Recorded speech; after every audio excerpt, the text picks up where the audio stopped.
और ये जो हमारे पास नेक्स्ट टास्क है, इसे हम ड्रॉप डाउन लिस्ट है कि वेब फॉर्म्स के अंदर हम ड्रॉप डाउन लिस्ट किस तरह से यूज़ कर सकते हैं। उसके लिए हम अगर ड्रैग ड्रॉप अप्रोच यूज़ करें तब भी, या अदरवाइज अगर हम इसको डायरेक्टली कोड लिखें तो तब भी, दोनों केसेस में हम इसे इम्प्लीमेंट कर सकते हैं।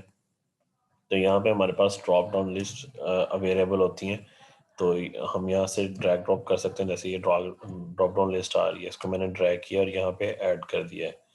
ठीक है, तो यहाँ इसके अंदर हम सबसे पहला स्टेप होता है कि हम इसके अंदर आइटम्स कैसे ऐड कर सकते हैं।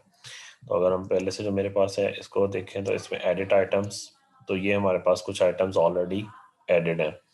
सो हमारे पास दो वैल्यूज़ होती हैं, टेक्स्ट एंड वैल्यू।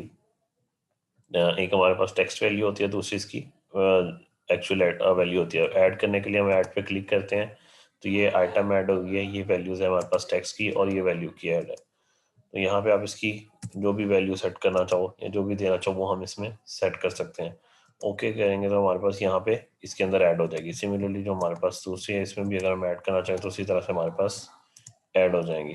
ठीक है, आइटम्स सपोज हमारे पास टेक्स्ट भी इसका 1 सेट कर देते हैं, वैल्यू भी 1, और एक और आइटम ऐड करते हैं, इसको भी हम उसी तरह से सेट कर देते हैं।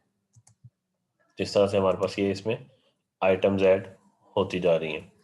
और अगर हम इसको रन टाइम पे अगर इसका सोर्स कोड देखें ड्रॉप डाउन लिस्ट का, तो ये हमारे पास ड्रॉप डाउन लिस्ट का कोड है, ये जो ऊपर आपको नज़र आ रहा है।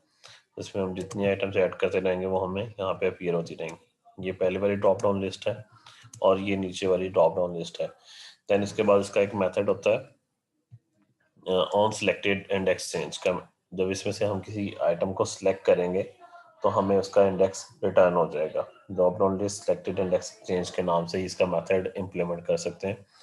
तो इसका अगर हम सी शार्प कोड करेंगे, हम इसमें रन टाइम पे भी वैल्यूज ऐड कर सकते हैं, और रन टाइम पे अगर ऐड करना चाहें तो उसके लिए हमारे पास मेथड होता है, ये हमारे पास पेज लोड का मेथड है। इसमें हमने मेथड इम्प्लीमेंट किया है इफ इज पोस्ट बैक, कि अगर इसके एक दफ़ा आइटम पेज लोड होता है फर्स्ट टाइम तो इसमें अंदर ये आइटम्स ऐड होते हैं, और अगर ये दोबारा लोड होता है, दोबारा ये पेज लोड होता है, तो उसके अंदर दूसरी दफ़ा से आइटम्स ऐड ना हो। नहीं तो क्या होगा, यही आइटम्स जैसे ये मैंने रन टाइम पे ऐड किए हैं, आइटम 4 एंड आइटम 5, तो ये बार बार ऐड होती जाएंगी। ठीक है, जबकि हमें सिर्फ एक दफ़ा रिक्वायर्ड है।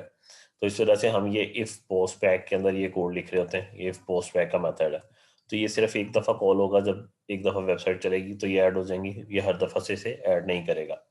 और देन ऐड करने के लिए जो भी हमने ड्रॉप डाउन लिस्ट का नेम रखा हुआ है, लाइक ये मेरे पास अगर ड्रॉप डाउन लिस्ट का नेम है, मैं आपको इसका अगर नेम दिखाऊं, ये हमारे पास ASP है, इसका जो नेम है ID है drop down list ID list 1 के नाम से है।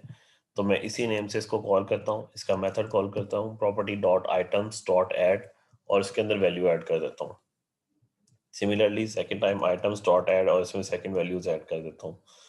और अगर मुझे इसमें दोनों वैल्यूज ऐड करनी है, आइटम भी और इसमें टेक्स्ट और ID दोनों वैल्यूज ऐड करनी है। ठीक है, ये आप इसमें देख रहे हैं जो आपको सामने अपीयर हो रहा है, स्ट्रिंग टेक्स्ट और स्ट्रिंग वैल्यू दोनों वैल्यूज अगर हम इसमें देना चाहें, तो इस तरह से हम इसको एक ऑब्जेक्ट बनाते हैं लिस्ट आइटम का, और उसका नेम हम आइटम सेट कर देते हैं, और यहाँ पे हम इसके कंस्ट्रक्टर में दोनों वैल्यूज पास कर देते हैं, आइटम एंड आइटम 6। देन उसी तरह से हम drop down list dot items dot add का मेथड इंप्लीमेंट करते हैं, और ये जो ऑब्जेक्ट होता है ये हम इसके अंदर पास कर देते हैं। तो रन टाइम पे हमारे पास जो वैल्यूज हैं वो इस तरह से इसमें ऐड हो जाती हैं। अगर मैं इसको आपको रन टाइम पे इसको चेक कराऊँ, ये आइटम्स भी ऐड होंगी और पहले से भी जो एडिड हैं वो आइटम्स भी ऐड हो जाएंगी। ये हमारे पास आइटम्स अपीयर हो रही हैं। ठीक है, 4 5 6 इसमें से कुछ रिमूव किए हैं, उस वजह से स्पेसेस आ रही हैं। अगर वो ख़त्म कर देंगे तो वो भी इसी तरह से ही प्रॉपर वैल्यूज़ आना शुरू हो जाएंगी। और ये दो वैल्यूज़ हमने ऐड की थी दूसरी ड्रॉप डाउन लिस्ट के अंदर, और जो फर्स्ट वन है उस पर हमने मेथड भी इम्प्लीमेंट किया है drop down list selected index change का। ये हमारे पास मेथड है। ठीक है, इसमें हमने एक लेबल भी यूज़ किया है, जिसके ये हमारे पास लेबल, अगर मैं इसका डिज़ाइन दिखाऊं तो ये हमारे पास एक लेबल यूज़ हो रहा है। लेबल के अंदर हम कुछ भी टेक्स्ट शो करवा सकते होते हैं। इसकी ID जो लेबल की है वो लेबल 1 के नाम से है, और इस लेबल 1 को हम टेक्स्ट सेट कर रहे हैं।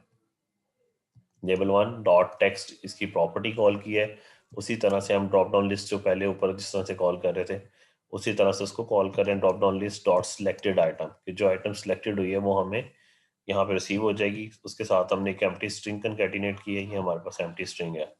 और then drop down list dot selected value, अगर उसकी कुछ वैल्यू भी सेट की हुई है तो वो भी हमें रिसीव हो जाएगी drop down selected index change के मेथड के अंदर। तो ये हमें किस तरह से आउटपुट देगी, अगर हम इसको आउटपुट देखें, ये हमारे पास है, इसमें से हम आइटम 2 सेलेक्ट की है तो ये हमारे पास फर्स्ट जो वैल्यू ये टेक्स्ट के नाम से और सेकंड वैल्यू जो है वो वैल्यू के नाम से आ रही है। ठीक है, तो इसमें से जो सिलेक्ट करते जाएंगे उसकी हमें वैल्यू आती जाएगी, और जिसकी हमने वैल्यूज नहीं सेट की होगी टेक्स्ट वगैरह की, उसकी वो सिंगल वैल्यू हमें यहाँ पे शो होगी। जो भी हमने नेम सेट किया है वो हमें उस तरह से अपीयर होता जाएगा। तो इस पे हमने चूंकि सिलेक्टेड इंडेक्स चेंज का मेथड इंप्लीमेंट नहीं किया है, इस वजह से हमें ये इसमें इस तरह से आउटपुट आ रही है। ठीक है, तो ये इस तरह से हम ड्रॉप डाउन लिस्ट जो है वो इम्प्लीमेंट कर सकते हैं वेब फॉर्म्स एप्लीकेशन के अंदर। और रन टाइम पे भी हम इसमें वैल्यूज़ ऐड कर सकते हैं, और अगर हम चाहें तो हम इसमें खुद से मैनुअली भी वैल्यूज़ ऐड कर सकते हैं रन टाइम पे। मतलब ये है कि अगर हमारे पास कुछ लॉन्ग वैल्यूज़ है, मतलब जो डाटाबेस से आ रही हैं, तो वो हम डायरेक्ट ऑब्जेक्ट्स के थ्रू इस तरह हम पास कर सकते हैं। और अगर हमें रन टाइम पे कोई वैल्यूज़ को रिमूव भी करना, तो रिमूव करने के लिए मेथड जो यूज़ होता है drop down list items dot remove at, हम जिस इंडेक्स से रिमूव करना चाह रहे हैं वो वैल्यूज़, सपोज हमने ये 4 ऐड किया, हम 4 को ही रिमूव भी करना चाह रहे हैं, तो हम इसके अंदर 4 इंडेक्स दे देंगे, तो जो 4th इंडेक्स पे वैल्यूज़ हैं उसको वो रिमूव कर देगा। अगर दोबारा इसको चेक करें, इसके लिए हमें कोई एक्स्ट्रा फाइल ऐड करने की ज़रूरत नहीं है, हम सिर्फ 4th इंडेक्स पे जो वैल्यू है वो हमारे पास रिमूव कर देगा, या 4th आइटम जो है वो रिमूव होगी।